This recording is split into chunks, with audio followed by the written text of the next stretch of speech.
बदनावर के नागदा में हार्डवेयर और ऑटो पार्ट्स कारोबारी मुकेश श्रीमाल के 16 साल के बेटे अचल करोड़ों की प्रॉपर्टी छोड़कर जैन मुनि बनेंगे।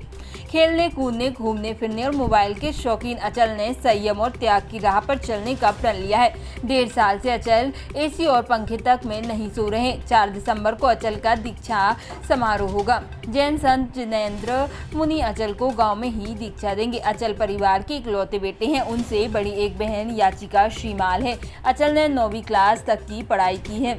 छुट्टियों में मुनियों के साथ विहार करने लगे और यहीं से जैन मुनि बनने का निर्णय लिया। अब तक वह भोपाल, आष्टा, शाजापुर, शुजालपुर समेत कई शहरों में 12,000 किलोमीटर तक पैदल विहार कर चुके हैं। घर में मम्मी पापा के अलावा दादा दादी और बड़ी बहन है। यह परिवार नागदा का प्रतिष्ठित परिवार और धार्मिक सामाजिक कार्यों में आगे रहता है। अचल ने बताया कैसे उनके मन में मुनि बनने का विचार आया। मेरे परिवार में मुझ में पहले किसी ने दीक्षा नहीं ली है। 2 साल पहले 2020 में नागदा में वर्षावास हुआ था। तभी से मन में संयम की राह पर चलने का विचार कर लिया था। संयंत मुनि जी महाराज के साथ विहार कर लिया और इसमें जो क्रिया होती है वह पूरी कर चुका हूँ।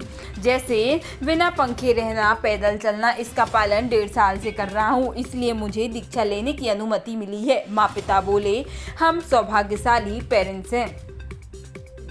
संयम के मार्ग पर जाने के लिए तो सबसे पहले तो महाराज साहब जी की कृपा से, उनके सानिध्य में रहते रहते, उनके वात्सल्य को पाते पाते फिर संसार को देखा तो देखा कि इसमें सिर्फ राग द्वेष ही है। राग द्वेष ही कसाय के बीज है। तो इनसे छूटने के लिए संसार में रहना बहुत मुश्किल है और संसार में इसके निमित्त बहुत ज़्यादा है। तो इसके निमित्त से छूटना है तो सब संसार को छोड़ना ही पड़ेगा।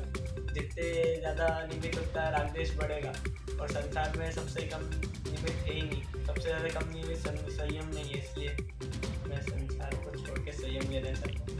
हमको बहुत अच्छा लग रहा है कि संयम मार्ग पे जा रहा है और हमने इसको एक बार भी रोका टोका नहीं, क्योंकि पता है कि संसार कैसा है।